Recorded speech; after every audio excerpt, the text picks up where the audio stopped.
A group of us guys used to gather for lunch in the work cafeteria. We'd bring homemade meals or nuke something in the microwave.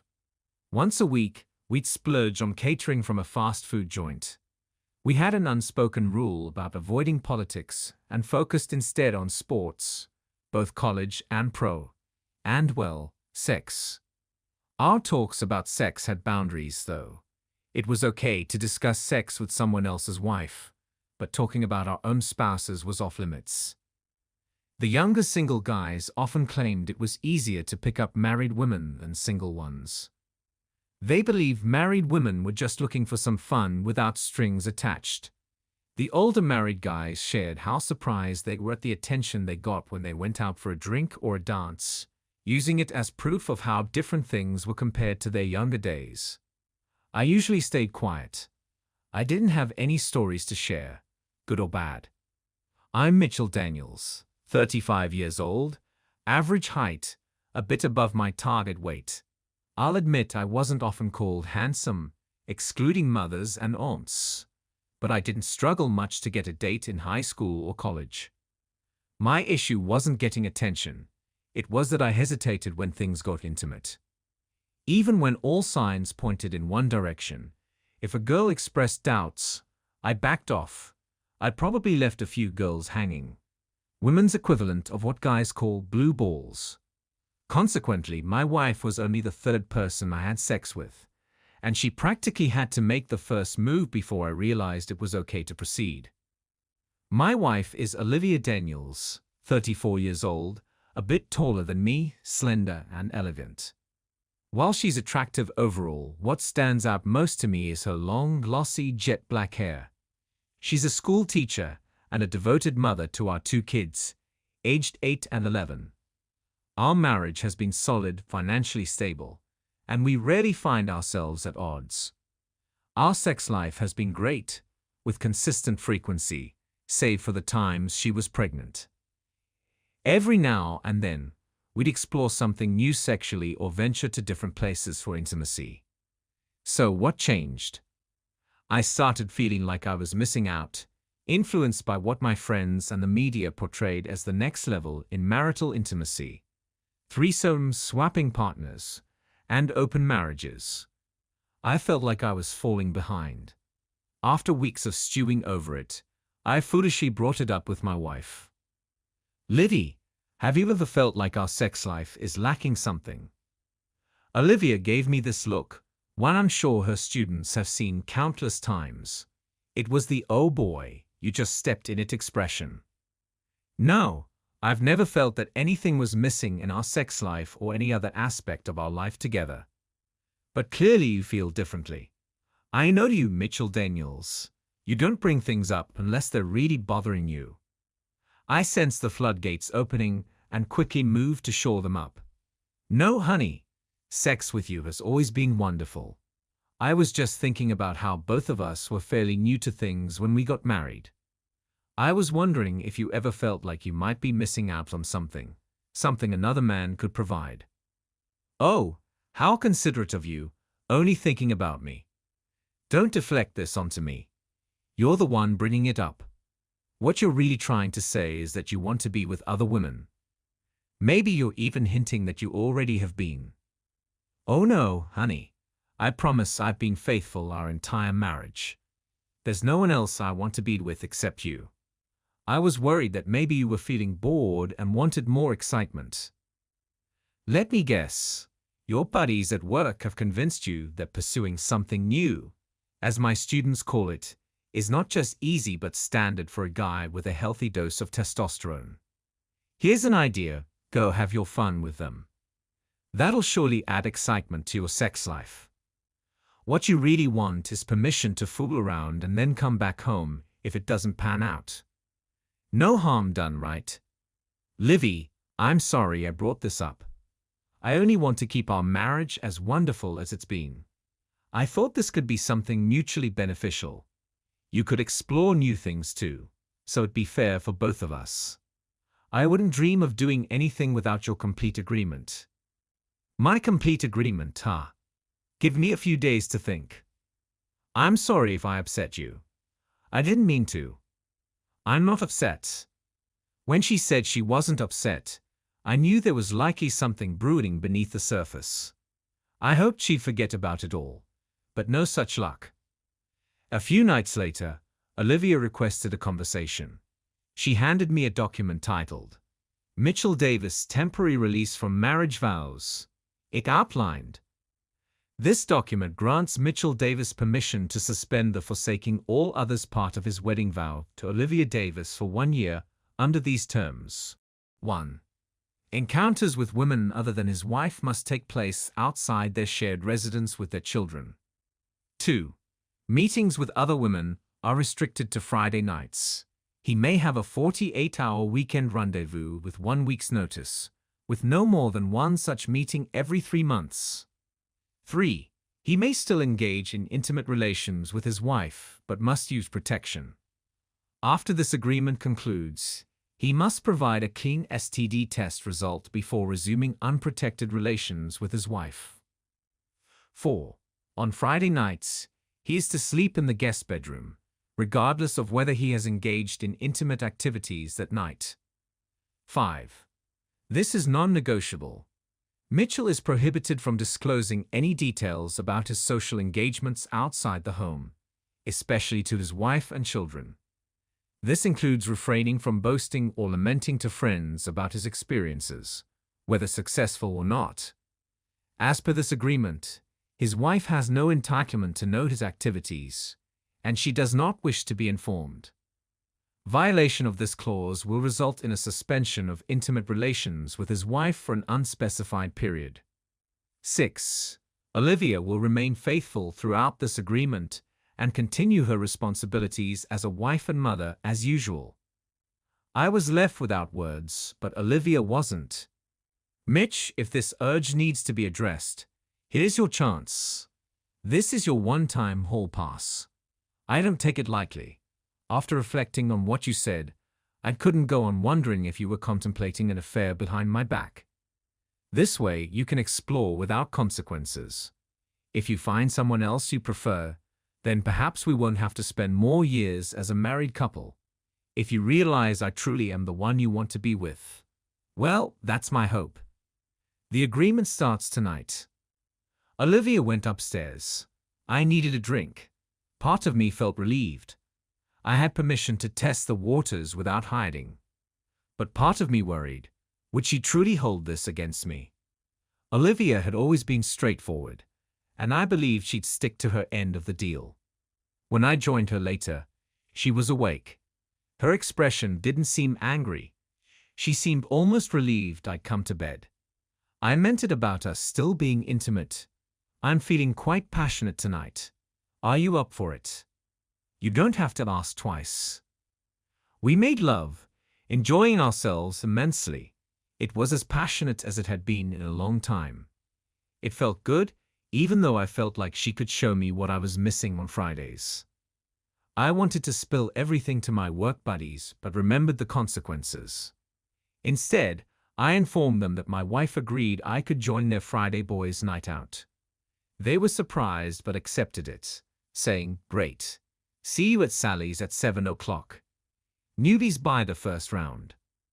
That first Friday was thrilling. I dressed sharp and made sure my shoes were perfect for the dance floor. When I tried to let Olivia know I was leaving, she simply said, "I don't need to know. I don't want to know." I joined the guys at Sally's. We had some drinks and chatted. Around 8 o'clock, the band started playing, making conversation nearly impossible. I mostly observed others dancing, unsure of the dance styles they were enjoying. Eventually, a slow song came on. I spotted a woman I recognized from a political campaign. Feeling at ease, I asked her to dance. She agreed, and we shared a dance. When the song ended, we exchanged brief words of gratitude before returning to our seats. Smooth. Not quite. That night taught me 2 things. First, my alcohol tolerance wasn't what it used to be. It wasn't excessive, but I needed to rebuild it. Second, my approach with women needed a serious upgrade. Rusty couldn't begin to describe how poor my attempts at seduction were. I skipped the next few Fridays to work on improving my approach and wardrobe. I also started a fitness regimen and watched my diet. Surprisingly, my wife offered to join in. We couldn't do all the exercises together due to the kids, but it benefited us both health-wise and became another shared activity for us as a couple. I never mentioned my underlying motive for getting in shape, although I suspected Livy might have figured it out. We never addressed it, though. Returning to Sally's, I felt more confident about my chances. I danced more, engaged with women more, and drank less. I suggested additional activities, but my luck remained much the same. Finally, the woman I danced with before approached me. "You're trying too hard, honey. Relax. It's like basketball. Let the game come to you. Take what's offered. Don't stress. You'll succeed." She had a Kentucky vibe. I figured she knew her basketball at least. I pondered her advice and attempted to apply it the next time around. I ended up engaging with a woman who, like me, wore a wedding ring. We hit it off, reaching a point where things beyond dancing seemed plausible. She agreed to move elsewhere with me. Here's where my lack of smarts, or naivety, kicked in. I asked what her husband might think if he found us together. Yes, I was that foolish. She casually mentioned that she and her husband had an open marriage agreement, claiming he was out with a girlfriend himself. As we prepared to depart, a massive guy approached us. My date uttered those dreaded words. "Uh-oh." Never a phrase you want to hear. "What the hell are you up to, Marla? You about to get intimate with this guy?" He grabbed my shirt, lifting me off the ground. "Sammy, I was just talking to this man. We were discussing how great our spouses are. Coincidentally, we both needed the restroom. There's nothing going on. Why are you here? One of your pals snitched, and your story's bull." Turning to me, he threatened, "Where do you want your body sent?" A bouncer intervened just in time. The couple was escorted out. I prayed he wouldn't be lurking outside when I left. That was my latest Friday night ever. After waiting a few weeks, I made another attempt, being more discerning in my conversations. This time, I encountered another cheater like myself. She spent ages detailing what a terrible person her husband was. She didn't care if he discovered her infidelity. But the problem was her definition of abuse, things I considered fairly standard. To her, abuse was merely moments where he didn't pamper her enough. I started feeling pity for him by the time she finished talking. If our roles were reversed, I'd hope he'd walk away from my wife. So that's precisely what I did with his. Another round of analysis, another change in strategy. This time, I decided to lower my standards. I went for the less conventionally attractive ones. I'd witnessed situations where two guys flipped a coin. The loser had to entertain the less attractive girl while his buddy pursued the pretty one. The guy with the less attractive partner usually ended up more successful, definitely more often than the one with the pretty girl. Without a partner, I'd approach a table of several girls and ask one of the less conventionally attractive ones to dance. The girl I approached wasn't terribly unattractive, except for the heavy makeup. She carried a few extra pounds in a few places, but she had some serious dance moves. And she could drink. A lot. The drinks did the trick. After her fifth drink, she was getting quite intimate on the dance floor. Before I could even finish suggesting a quieter place, she grabbed my hand and led me off, grabbing her handbag and bidding her friends good night amid their cheers. I felt my face flush. We ended up at a nearby motel. It should have been a red flag that she and the receptionist seemed acquainted. Anyway, we got into the room. Clothes started coming off, and soon we were both naked. I was mentally coaching myself not to mess this up. Finally, I was about to experience something new, albeit with a curvier woman. I took my time, starting with kisses on her upper body, then down to her breasts, and eventually moving towards her lower regions. I had her lay back on the bed with her legs over the edge. As I knelt down, ready to explore further, I heard a sound, not a sigh of pleasure, but snoring. She had passed out. I didn't know what to do, so I settled into bed beside her and fell asleep. The next morning, she woke up. "Oh, honey, that was incredible. You're an amazing lover. We'll have to do this again sometime."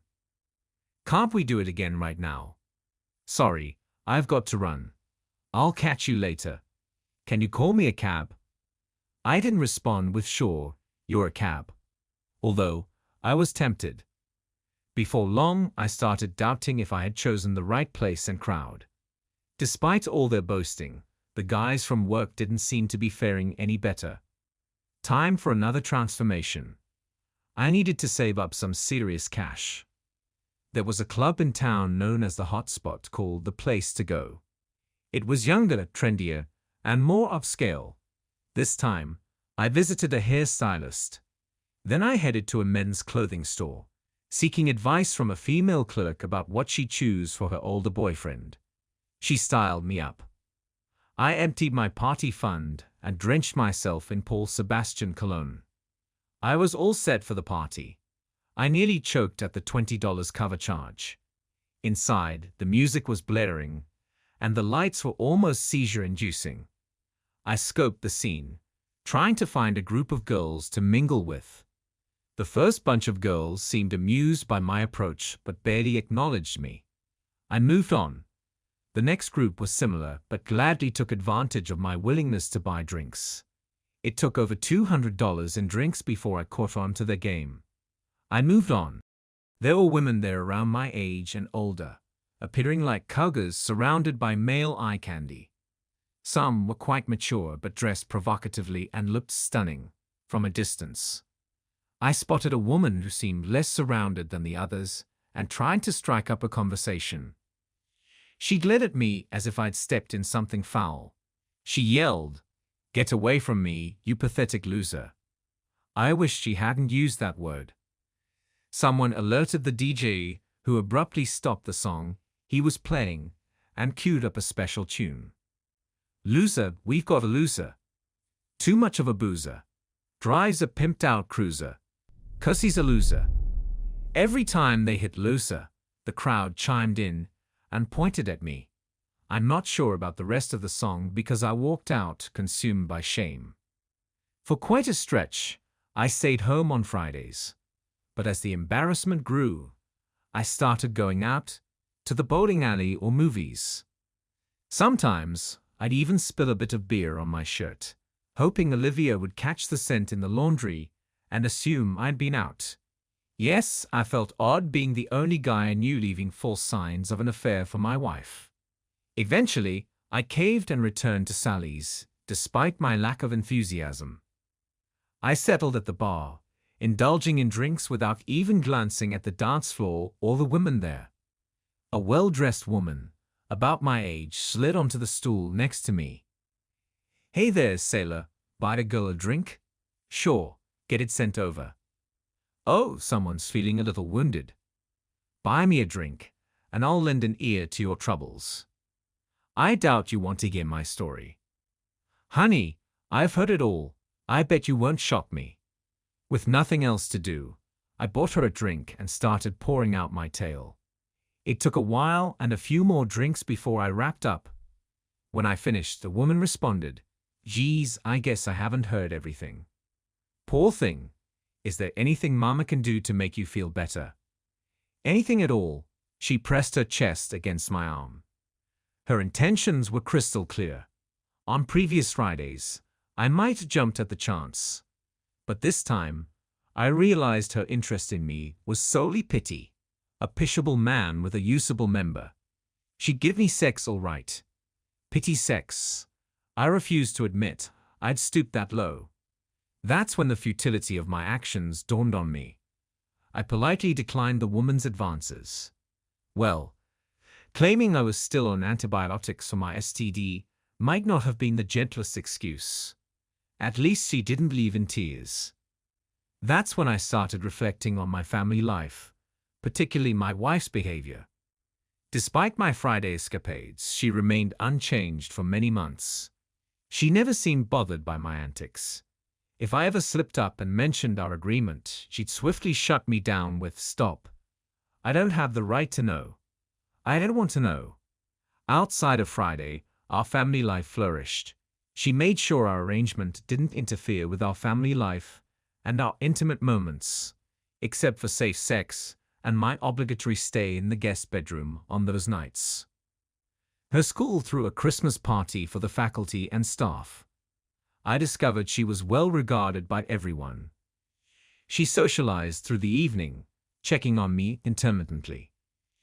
She danced with various men but maintained a respectable distance. No wandering hands. Ironically, I received more advances and touches from some women there than she did. Why don't these women show up at Sally's? I wondered. I started contributing more at home, finding joy in it. The kids and I bonded over various activities. I made an effort to compliment Olivia more and surprised her with flowers and candy at her school for no reason. For our anniversary, I took her to the most luxurious restaurant. Then I sprung a surprise. "Olivia, I'd like to reserve a weekend." I sensed a hint of disappointment in her expression. "Let me grab the calendar and mark it," she replied. Once she had the calendar, I specified the weekend and shared my plan for the best weekend ever at the Greenwood. Before she could interject with her usual "Stop, I don't," I raised my hand. "I want to take you, if you're willing to go with me." The surprise made Olivia pause for a few moments.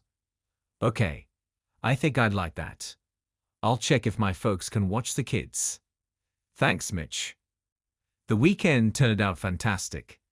During our time together, I expressed my desire to end the agreement early. Olivia declined, insisting it continue for the entire year. She wanted me to explore this path and believed I still had a couple of months to change my mind.